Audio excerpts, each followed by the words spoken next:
வணக்கம் வந்தனம் மக்களே, இது தமிழச்சு குரல், உங்களில் ஒரு குரல். இன்றைக்கி நாம் பார்க்க போகிறது மரண சீட்டை கேட்டு வாங்கவும் க்ரைம் ஸ்டோரியோட பகுதி 2 தான் பார்க்க போகிறோம். வாங்க காணொளிக்குள்ளே போகலாம்.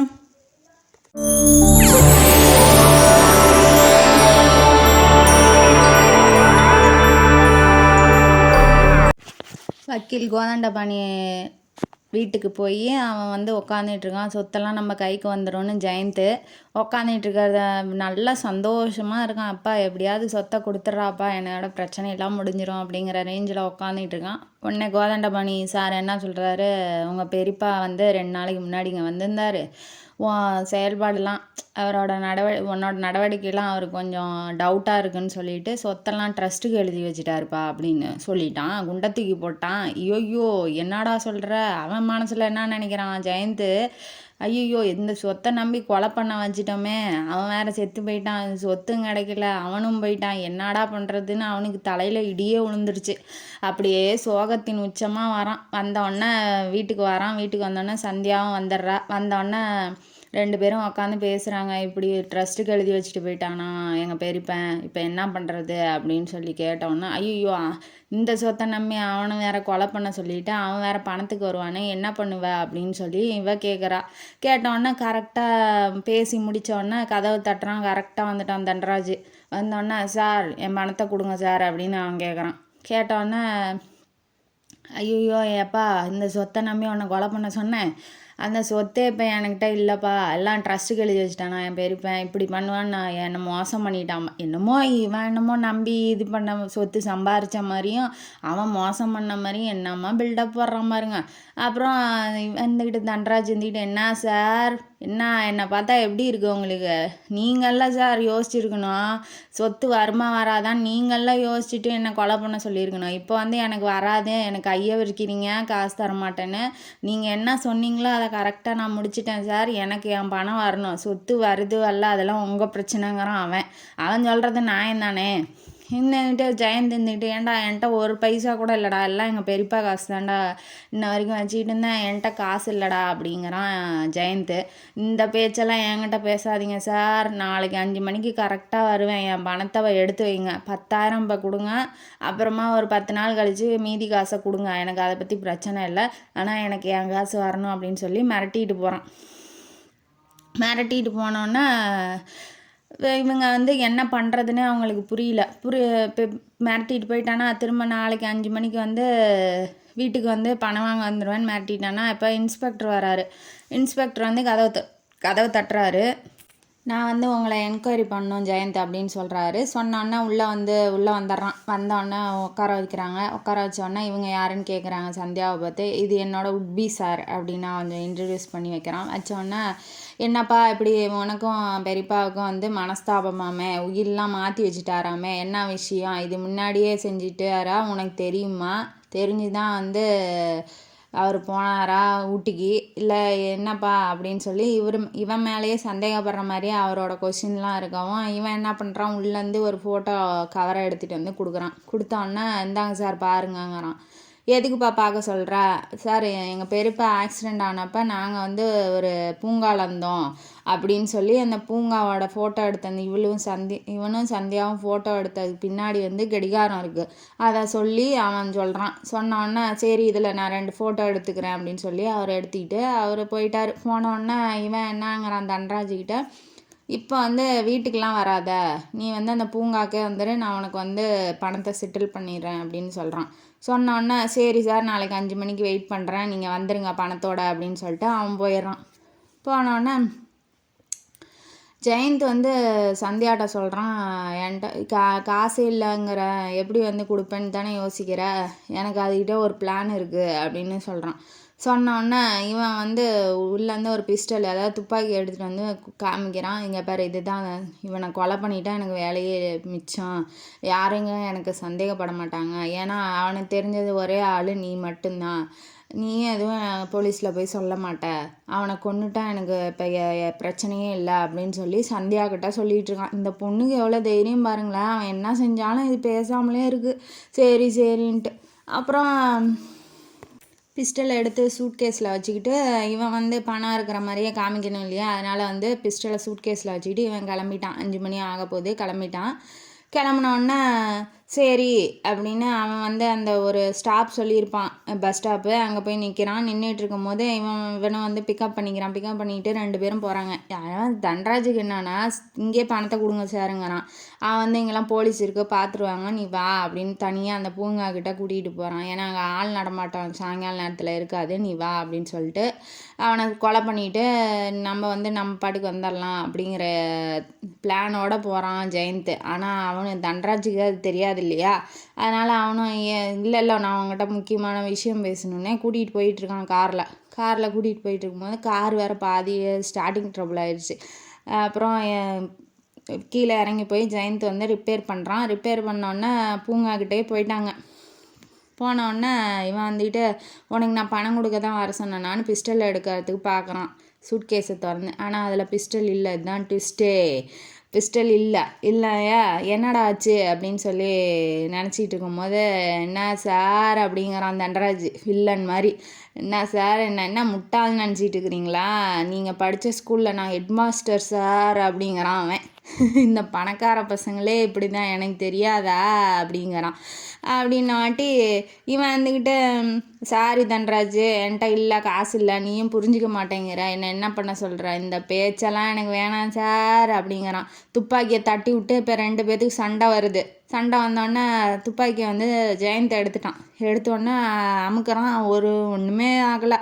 ஏன்னா துப்பாக்கியில் இருக்க குண்டெல்லாம் தன்ராஜ் எடுத்து வச்சுக்கிட்டான். இது எப்பட்றா சாத்தியம் அப்படிங்கன்னு நினச்சிக்கிட்டே இருக்கும்போது, எப்படி குண்டு எடுத்தேன்னு பார்த்தீங்களா சார், நீங்கள் கார் ரிப்பேர் பண்ண இறங்குனீங்கல்ல, அப்பயே நான் எடுத்துட்டேன் சார் குண்டெல்லாம், என்னை பற்றி என்ன நினைக்கிறீங்க அப்படிங்கிறான். இந்த விளையாட்டு, இந்த புள்ள பூச்சி விளையாட்டுக்கெல்லாம் நான் ஆளாக முடியாது. நாளைக்கெல்லாம் 5 மணிக்கு என் பணம் வரல, அவ்வளோதான் சார், நீங்கள் போலீஸ் ஸ்டேஷனில் தான் இருக்கணும்னு மிரட்டி விட்டுட்டு போகிறான். போயிட்டோன்னே பணம் கொடுக்க முடிலன்னா அவன் லவ்வரை என்கிட்ட அமுச்சு விடு, 2 நாள் வச்சு தரேன்னு ஒரே அசிங்கமாக பேச ஆரம்பித்தோன்னே இவனுக்கு பயம் ஓவராக வந்துருச்சு. ஐயோ இவனை என்னடா பண்ணுறது, அதுதான் தேவையில்லாத சனியனை தூக்கி பனியனை போட்ட மாதிரி, சொத்தும் கிடைக்கல, பெரியப்பாவும் போயிட்டான், இவனும் பணத்துக்கு இல்லாமல் எல்லாம் வந்து சூனியமாக ஆயிடுச்சு. அதான் ஒருத்தர் கெடுதல் நினச்சா அப்படி தான் ஆண்டவன் அனுபவிக்க வைப்பான். இருந்துக்கிட்டு இவன் வீட்டுக்கு வந்துடுறான். வீட்டுக்கு வந்தோடனே சந்தியா உட்காந்துட்ருக்கா. இப்படி மிரட்டுறான், உன்னை பற்றி அசிங்கமாக பேசுகிறான், என்னால் அதெல்லாம் தாங்கிக்க முடியல, இவன்கிட்ட எவ்வளோ நகை இருக்கோ எடுத்துக்கிட்டு வா, நான் வந்து அடமானம் வச்சுட்டு அவனுக்கு அது அப்பயும் அந்த பொண்ணுக்கிட்டே இருக்கிற நகையை பிடுங்க தான் பார்க்குறான். அப்புறம் சரி நான் அப்புறம் இப்போ கொடுத்துருவா 10,000 நகையை வச்சு, அப்புறம் மீதி பணத்துக்கெலாம் என்ன பண்ணுவேன்னாட்டி, நான் அதெல்லாம் அப்போ எப்படியாவது அரேஞ்ச் பண்ணி, அதுக்குள்ளே டைம் இருக்குல்ல 10 நாள், அதுக்குள்ளே நான் அரேஞ்ச் பண்ணி அவனுக்கு கொடுத்துருவேன் அப்படின்னு அவன் சொல்கிறான். அவன் சொல்கிறத நம்பி இந்த பொண்ணு தான் ஒன்றுமே, அவன் என்ன பண்ணாலும் பரவாயில்லன்னு இருக்கே, இன்னொரு பொண்ணாக இருந்தால் அதெல்லாம் பண்ணாத, இதெல்லாம் தப்பு அப்படின்னு சொல்லலாம். இது என்ன பண்ணாலும் பரவாயில்லன்னு இருக்கு இல்லையா, அதனால் வந்து திரும்ப ஹாஸ்டலுக்கு போய் ஒரு பேக்கில் நகையெல்லாம் அள்ளி போட்டுக்கிட்டு கொண்டாந்து கொடுக்குது. கொடுத்தோன்னே இந்தா கொண்டு போய் அடமானம் வச்சுட்டு பணத்தை வாங்கி அவன்கிட்ட கொடுத்துரு அப்படின்னு சொல்லி அமுச்சு விடுது. அமுச்சு விட்டோன்னே அவனும் அவனுக்கு தெரிஞ்ச பஜன்லால் சேட்டு இருங்க கடைக்கு போய், அடவு கடைக்கு போய் அடமானம் வச்சு பணம் 10,000 வந்து எடுத்துக்கிட்டு அவளை பார்க்கறதுக்காக வரான். வந்தோடனே இவன் ஏன் நம்மளை பார்க்க வரான், நேராக அவன் தன்ராஜிகிட்டெல்லாம் போய் பணம் கொடுக்கணும் அப்படின்னு சொல்லி அவன் நினைக்கிறா. அதே கேள்வியை தான் வந்து ஜெயந்த்கிட்டையும் கேட்குறா. ஜெயந்திகிட்ட கேட்டவுடனே அவன் என்ன சொல்கிறான், இல்லை என் பிளானே வேறு, நீ வண்டியில் ஏறி உக்காரு அப்படின்னு சொல்லி நேராக வண்டியை விட்டு ரோட்டில் போயிட்டுருக்கு வண்டி. அவன் வந்து சொல்லிக்கிட்டே வரான், நான் வந்து இந்த பணத்தை வந்து தன்ராஜுக்கு கொடுக்க மாட்டேன், இதை வச்சுக்கிட்டு நம்ம வெளியூருக்கு போயிடலாம். ஏன்னா அவன்கிட்ட பணம் கொடுத்தாலும் திரும்ப அந்த வேறு மீதி பணத்தை கேட்டு நம்மளை வந்து தொந்தரவு பண்ணிகிட்டே இருப்பான். நம்ம இங்கே இருந்தால் தானே நம்ம வந்து கொஞ்ச நாள் வெளியூருக்கு போயிடலாம் அப்படின்னு சொல்லி ரயில்வே ஸ்டேஷனுக்கு கூட்டிகிட்டு போகிறான். கூட்டிகிட்டு போனோன்னா எந்த ஊருக்கு போகலான்னு இருக்கிறீங்க அப்படின்னு சொல்லி இந்த பொண்ணு கேட்குது. இந்த பொண்ணு தான் எதுவுமே கேட்கறது இல்லையே, என்ன பண்ணாலும் சரின்னு இருக்குல்ல, ட்ரூ லவ் ஆட்டங்குது. அதுக்கப்புறம் அவன் என்னங்கிறான், வா பம்பாய்க்கு போயிடலாம், பம்பாயில் எனக்கு ஒரு வேலை கிடச்சி நம்மளும் அங்கேயே செட்டில் ஆகிடலாம், ஏன்னா இங்கே தான் ஒன்றும் இல்லைன்னு ஆயிடுச்சு, எல்லாம் தான் ட்ரஸ்ட்டுக்கு போயிடுச்சு இல்லையா, அதனால் வந்து வா போயிடலாம் அப்படின்னு சொல்லிட்டு டிக்கெட் எடுத்துகிட்டு வந்துடுறேன், நீ இங்கேயே இரு அப்படின்னு அவன் சொல்லிட்டு போய் டிக்கெட் எடுத்துகிட்டு வந்துடுறான். வந்தோடனே நீயும் போய் உன் ஹாஸ்டலில் துணிமணிலாம் எடுத்துக்கிட்டு நானும் வந்து அந்த இருக்கிற வீடு சொத்து பத்து எல்லாம் எனக்கும் அதுக்கு சம்மந்தம் இல்லைன்னு எழுதி கொடுத்துட்டு வரேன். லாயர் வரேன்னு சொல்லியிருக்கான், கோதண்டை பண்ணியிருக்கான்ல, அவன் வந்து 6 மணிக்கு வரேன்னு சொல்லியிருக்கான் வீட்டுக்கு. நான் போய் அதையும் கையெழுத்து போட்டு வந்துடுறேன். எல்லாம் வேலையெல்லாம் முடிச்சுக்கிட்டு 4:10க்கு ட்ரெயின், ரெடியாக இரு, நம்ம வந்து நீயும் வந்துடு நானும் வந்துடுறேன், நம்ம ட்ரெயின் ஏறி போயிடலாம் அப்படிங்கிற ஒரு பிளானோட ஜெயந்த் வந்து சந்தியா ஹாஸ்டலில் விட்டுட்டு இவன் வந்து வீட்டுக்கு போகிறான். போனோன்னா ரெடியாக இருக்கார் கோதண்டபாணி நம்ம வக்கீல். அவர் சொல்கிறாரு, இந்தாவா கையெழுத்து போடு அப்படின்னு சொல்கிறாரு. இப்போ இவன் திடீர்னு ஊரை விட்டு போனால் அவங்க டவுட் ஆயிடுவாங்கள்ல, அதனால் அங்கே ஒரு சீனை போடுறான். சார், எங்கள் பெரியப்பா இல்லாதனால இந்த வீடு இந்த ஊரே எனக்கு பிடிக்கல. அவரும் என்னை வந்து சந்தேகப்பட்டு என்கிட்ட சொத்தெல்லாம் ட்ரஸ்ட்டுக்கு எழுதிட்டு போயிட்டார். அதனால் எனக்கு வந்து இங்கே வாழவே பிடிக்கல சார், நான் வெளியூருக்கு கொஞ்ச நாள் இருந்துட்டு வரலாம் அப்படின்னு இருக்கேன் அப்படின்னு சொல்லிடுறான். சொன்னோன்னே இவரும் வந்து என்ன சொல்ல போகிறாரு, சரி போயிட்டு வாப்பா அப்படின்னு சொல்லி இந்த வீடு அவன் இருந்தாலையா அந்த வீடு காரு எல்லாத்துக்கும் கையெழுத்து வாங்கி கொடுத்துட்டு ஒன்றும் இல்லாத நிராயுதபாணியாக அமுச்சு விட்றாங்க. அமுச்சு விட்டான்னா இவரும் வந்து பேக்கில் துணிமணிலாம் எடுத்துக்கிட்டு ட்ரெயின் பிடிக்கிறதுக்கு வந்துடுறாரு ரயில்வே ஸ்டேஷனுக்கு. ட்ரெயினும் வந்துடுது, பம்பாய் போகிற ட்ரெயினும் வருது. ஆனால் சந்தியாவை காணமே. சந்தியா வந்து கரெக்டாக ட்ரெயின் வந்து 5 நிமிஷம் கழித்து அவளும் ஒடியாந்தோடனே வாங்க போகலாம் அப்படின்னு சொல்லி சீட்டெல்லாம் வந்து கன்ஃபார்ம் பண்ணிவிட்டு டிடிஆர்ட்ட ட்ரெயினில் உட்காடுறாங்க. உட்காந்தோடனே சார் என்ன சார் அப்படின்னு வந்துட்டான் நம்மால் தண்டராஜ். எங்கே சார் விட்டுட்டு என்ன வெளியூருக்கு போகலான்னு பிளானு, இப்போ நீ இறங்குறியா சார், இல்லைன்னா நான் போய் ரயில்வே போலீஸ்கிட்ட போய் சொல்லட்டுமா சார், பேக்கில் பாம் வச்சுருக்கேன்னு சொல்லட்டுமா சார் அப்படிங்க மிரட்டுறான். அங்கேயே மிரட்டினோடனே இவங்க 2 பேரும் என்ன பண்ணுவாங்க, வா போய் இறங்கிடலாம் அப்படின்னு சொல்லி இறங்கி திரும்ப ஜெயந்தோட வீட்டுக்கே வந்து வந்துடுறான். வந்தோடனே அப்போ தான் அங்கே ஒரு ட்விஸ்ட்டு. எங்கே சார் பணம் கொடுக்காம எங்கே போகலான்னு இருக்கிறீங்க அப்படின்னு சொன்னோன்னே கதவை தட்டுற சத்தம். இப்போ இவங்க பேசிகிட்டு இருக்கும்போது கதவை தட்டுற சத்தம். கதவை போய் திறந்தா அந்த பெரியப்பா கைலாசம் உயிரோடு வந்துட்டார்.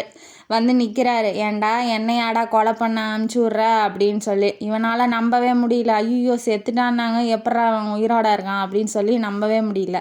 நீ வந்துட்டு 50,000 கொடுத்தல, நான் 1,00,000 ரூபா கொடுத்து என் உயிரை நான் காப்பாற்றிக்கிட்டேன்டா, எல்லாம் என் பிளான் தான் அப்படின்னு. இதுதான் ஒரு கதையிலே பங்கமான ட்விஸ்ட்டு. இவன் தான் காசு கொடுத்தா யாருக்கு வேணாலும் மரணத்தை கொடுப்பான் இல்லையா, டெத்து கொலை பண்ணிடுவான் இல்லையா. இவன் வந்துட்டு என்ன, அவன் உயிரை காப்பாற்றிக்க அவன் 50,000 தானே சொன்னான், நான் உனக்கு 1,00,000 தரேன் இருந்தா வச்சுக்கோ, என்ன கொலை பண்ணாத அப்படின்னு சொல்லி அவனை நம்ப வச்சு ஜெயந்தை நம்ப வச்சு போலீஸ் வந்து இவனே ஃபோன் பண்ணுறதா தான் இருந்தது. தண்டராஜே ஃபோன் பண்ணி இப்படி ஒரு ஆக்சிடெண்ட் ஆகிடுச்சு வந்து பாருங்கன்னு சொல்லலான்னு தான் இருந்தான். ஆனால் அங்கே ஒருத்தன் வந்து லக்ஷ்மிகாந்தன் ஒருத்தன் வந்து ஃபோன் பண்ணிட்டான் இல்லையா, அந்த வேலையும் மிச்சம். அப்புறம் இவன் என்னென்ன பண்ணுறான் என்னென்ன செய்கிறான் அப்படின்னு அப்பப்போ வந்து ஃபோன் போட்டு நான் தண்டராஜிக்கிட்ட கேட்டுக்குவேன் அப்படின்னு சொன்ன வாட்டி தான் இந்த ஜெயந்துக்கு உண்மை என்னன்னு புரியுது. புரிஞ்சோடனே இரும்பு கம்பி அங்கே கிடக்கிறத எடுத்துகிட்டு வந்து, அப்பயும் இது திருந்துதா பாருங்க, இரும்பு கம்பியை எடுத்துகிட்டு வந்து அவன் பெரியப்பனை அடித்து கொள்றதுக்கு ஓங்கிட்டு வரான். வந்தோடனே அவன் கீழே தலையில் அடிக்க முடியல, அப்படியே நின்றுச்சு கம்பி. யாருன்னு பார்த்தா நம்ம தண்டராஜ் தான். என்ன சார் அப்படிங்கிறான். அப்புறம் பிடிச்சிக்கிட்டோடனே அவனால் விடுன்னு அப்பயும் கொலை பண்ண தான் அலையிறான ஒளிஞ்சு திருந்துறான். அவன் திருந்தலை.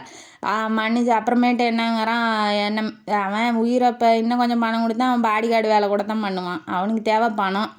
தண்டராஜ் இருந்துக்கிட்டு ஒன்றும் பண்ண முடியாது நான் இருக்கிற வரைக்கும் சாரை அப்படின்னு சொல்கிறான். அப்புறம் போய் சோபாவில் உட்காந்தோடனே இந்த சொத்தெல்லாம் வந்து நீ வந்து ட்ரஸ்ட்டுக்கு எழுதிட்டேன்னு தானே இப்படி பேசுகிற, நான் உன் பேரில் தான் சொத்தெல்லாம் எழுதி வச்சுருக்கேன், ஆனால் நீ இப்படி எனக்கு நம்பிக்கை துரோகம் பண்ணுவேன் அப்படின்னு எனக்கு தெரியாமல் போயிடுச்சு அப்படின்னு சொல்கிறாரு. சொன்னோடனே ஜெயந்த் இருந்துக்கிட்டு ஐயோ நம்ம பெரியப்பாவா அப்படின்னு அந்த சொத்து வந்ததுக்கப்புறம் தான் பாசமே வருது அவனுக்கு.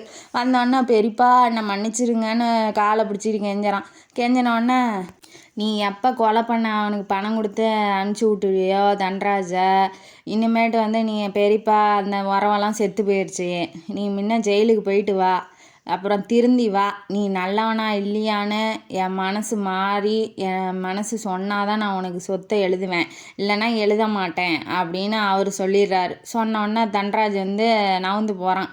போகும்போது எங்கடா போகிற தன்ராஜுன்னு பெரியப்பா கேட்குறாரு. கேட்டோன்னே போலீஸுக்கு ஃபோன் பண்ணதான் சார், எல்லா வேலையும் கரெக்டாக செய்யணும் இல்லையா சார் அப்படிங்கிறான். சரி அப்படின்னு இந்த கதையும் முடியுது. இப்போ இது என்னன்னா, காசு கொடுத்தா யார் வேணாலும் டெத்து டேட்டை வந்து வாங்கிக்கலாம். இப்போ இந்த தேதியில் இந்த இதில் இவன் சாகணும் அப்படின்னா தன்ராஜுக்கு உடனே கால் பண்ணுங்க. கால் பண்ணோன்னே அவர் டெத்து கொடுத்துருவாரு. அதுதான் மரண சீட்டை வாங்கவும். நம்ம தன்ராஜுக்கிட்ட கேட்டு யாராக இருந்தாலும் வாங்கிக்கலாம். இந்த கதை உங்களுக்கு பிடிச்சிருந்தா லைக் பண்ணுங்கள், ஷேர் பண்ணுங்கள், சப்ஸ்கிரைப் பண்ணுங்கள். நன்றி மக்களே.